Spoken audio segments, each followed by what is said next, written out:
suis Disco Stu! Alors aujourd'hui, là, on va voir plein d'affaires, mais avant, je vais checker mes affaires, parce que moi, je suis un professionnel, là, je me moque jamais, là, faut que je sois toujours bien préparé. Ah. Bon. Maman, c'est Superman qui joue à soir! Superman! Oh! Yeah! Bon ben, salut, bienvenue à Ebass Nouvelles! On parle des événements les plus marquants de ce dernier décennie des années 70 à 80. Fait qu'on va commencer par Philippe, mon bon ami Philippe, qui nous parle de la crise d'octobre. Bonjour Philippe! Bass! Je suis ici le 17 octobre 1990, assis dans le gazon à Saint-Hubert, où on rapporte la mort de Pierre Laporte, qui on a trouvé mort dans le coffre d'une voiture. Nous allons voir cela. Bon, alors nous allons voir le ministre qui est alors, êtes-vous mort? Hey, Monsieur, mesdames, messieurs, il est mort. Il est mort. J'ai jamais vu un corps mort de ma vie. Je suis traumatisé. Monsieur, je vais vous demander de Monsieur, c'est pour un journaliste. Ok. Merci. Arrêtez. Merci. Je veux juste voir si... Alors, bonjour. Après ce petit inconvénient avec Pierre, je vais vous parler c'est quoi la crise d'octobre en détail. Alors, la crise d'octobre a commencé par l'enlèvement de l'attaché commercial britannique James Richard Cross, qui a été enlevé par le FLQ, ou le Front libéral du Québec. Et cela est un mouvement politique qui prône l'utilisation des armes comme moyen d'affirmation. Et leur but est l'indépendance du Québec. Ensuite, le 16 octobre, vers 18h, Pierre, que nous venons de voir, s'est fait kidnapper à son tour, mais est mort, comme vous le savez.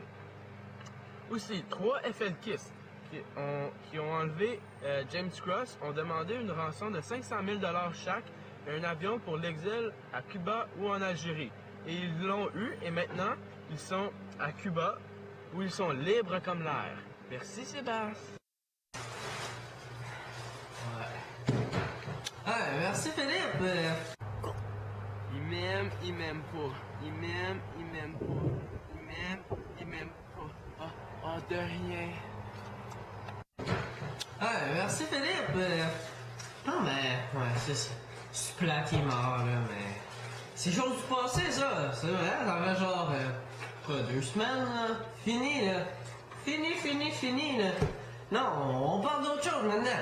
Hey, en parlant de quelque chose de nouveau, vous savez, maintenant, il y a eu une nouvelle invention, ça s'appelle le Rubik Cube. C'est une espèce de petit bloc, en tout cas, c'est un vrai puzzle, c'est full compliqué. On va aller voir mon autre ami Philippe Turner. Hey, salut Philippe T. Bonjour, nous sommes présentement en Hongrie pour vous montrer une invention assez le fun. Effectivement, un professeur d'architecture nommé Imo Rubik a inventé un cube très spécial.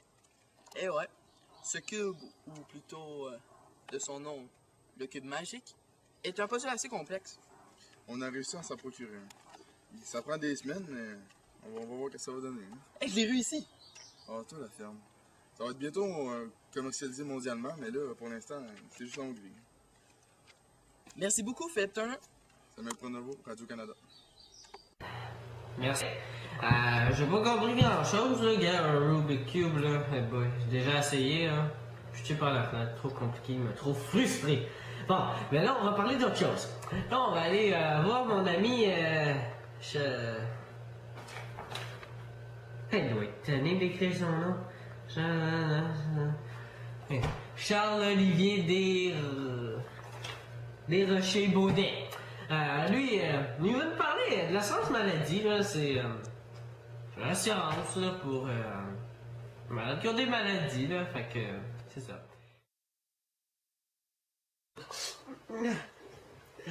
Bonjour, monsieur. Vous avez l'air d'aller mal. Qu'est-ce qui vous est arrivé? Je me suis coupé avec une feuille de papier. Oh. C'est long. Wow! C'est long. Comment vous êtes rentré ça? Ben, c'est pas moi, là. Hier, je mangeais mon céleri dans ma cuisine, tranquillement, quand un Japonais m'a attaqué.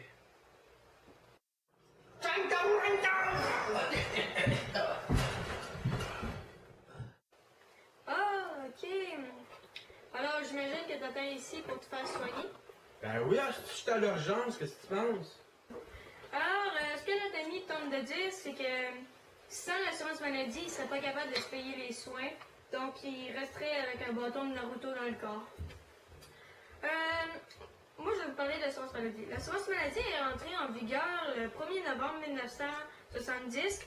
Elle avait pour but, et elle a toujours pour but, de rendre gratuits les services de santé à tous les détenteurs de cartes comme celle-ci.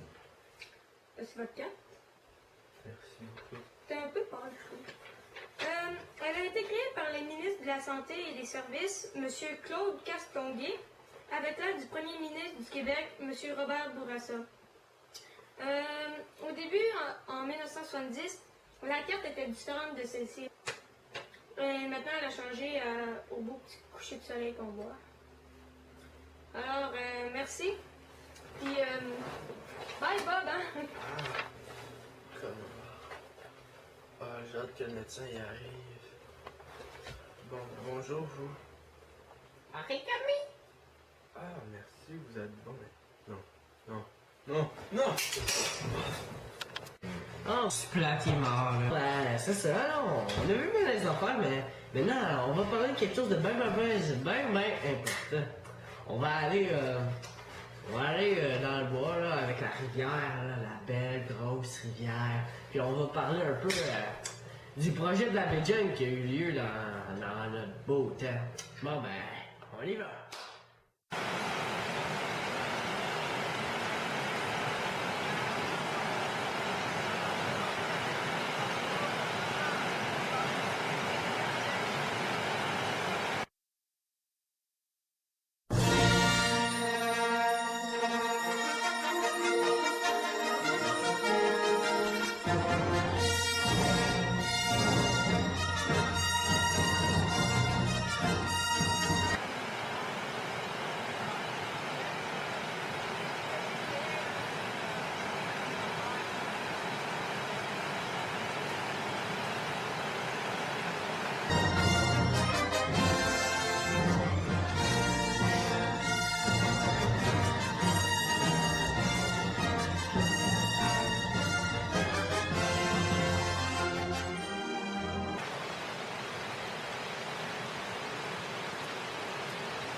Bonjour! Ah ben, tantôt on a parlé beaucoup du projet de la baie James et toutes ces affaires. Ben, là, comme vous pouvez le constater, on est sur une des nombreuses rivières du Québec, là. C'est beau, hein? Bon, ben, maintenant, il n'y a pas juste des affaires bonnes qui est arrivé après le projet de la baie James. Il y a aussi des affaires un peu moins bonnes, comme... pour ça, on va aller interroger... un Indien que lui, il a pas trouvé. Lui et sa tribu a pas trouvé cette fun, le projet de la baie James. Fait que maintenant, allons-y. Bonjour. Bonjour. Comment, fait que, qu'est-ce que vous pensez du projet de la baie James? Je suis très mécontent. Mon territoire où j'avais toutes mes tentes, toutes mes provisions, mes femmes et mes enfants se sont fait envahir par l'eau que les barrages font. Parce que les barrages retiennent l'eau en arrière et ça envahit toutes les terres. Et nous, on était sur ces terres. Et là on n'a plus rien. On est sur un petit rocher avec un feu qui vaut pas de la merde. Et là, moi, je suis fâché alors. Merci. Bon, ben, merci beaucoup, monsieur. Bye. C'était fun. Ok. Ben, on a vu. C'est ça, on a vu le projet de la baie James, on a vu les octobre, assurance maladie. Maintenant, on va parler de qu'est-ce qui a fait la loi 101. Ça, c'est une loi bien importante, là. Fait qu'on va en parler. Là. On va aller voir mon ami Samuel Prodavo. Hey, salut Sam! Bonjour. Comme vous le savez sûrement, la loi 101 a été votée aujourd'hui même à l'Assemblée nationale. Elle comprend 9 chapitres et en voici quelques-uns. Le chapitre numéro 1 de la loi déclare la langue française comme la langue officielle de la législation, de la justice, de l'administration, des organismes parapublics, du travail, du commerce et des affaires de l'enseignement. Le chapitre numéro 2, quant à lui, définit 5 droits linguistiques fondamentaux des Québécois. Le droit numéro 1 de chaque personne est que les branches du gouvernement, les ordres professionnels, les associations d'employés et les entreprises établies au Québec communiquent avec elle en français. Le numéro 2 est que chaque personne peut parler en français durant les assemblées délibérantes. Le numéro 3 est que le droit des travailleurs peuvent s'exercer en français. Le numéro 4 est que les consommateurs ont le droit d'être informés et servis en français. Le droit numéro 5, le droit des gens de recevoir leur éducation en français.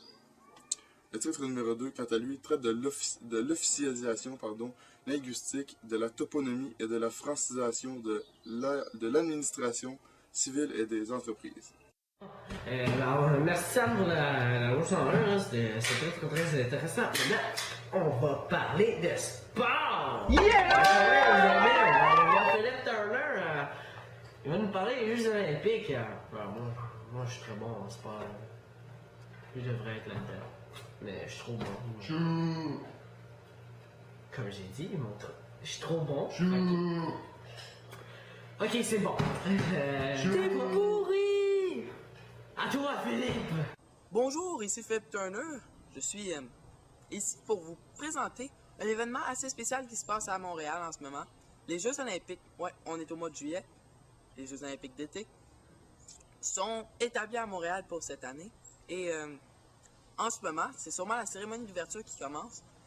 Et il y a 70 000 spectateurs dans le stade, dont M. Pierre-Éliott Trudeau, notre premier ministre, M. Jean Drapeau et la reine Élisabeth II.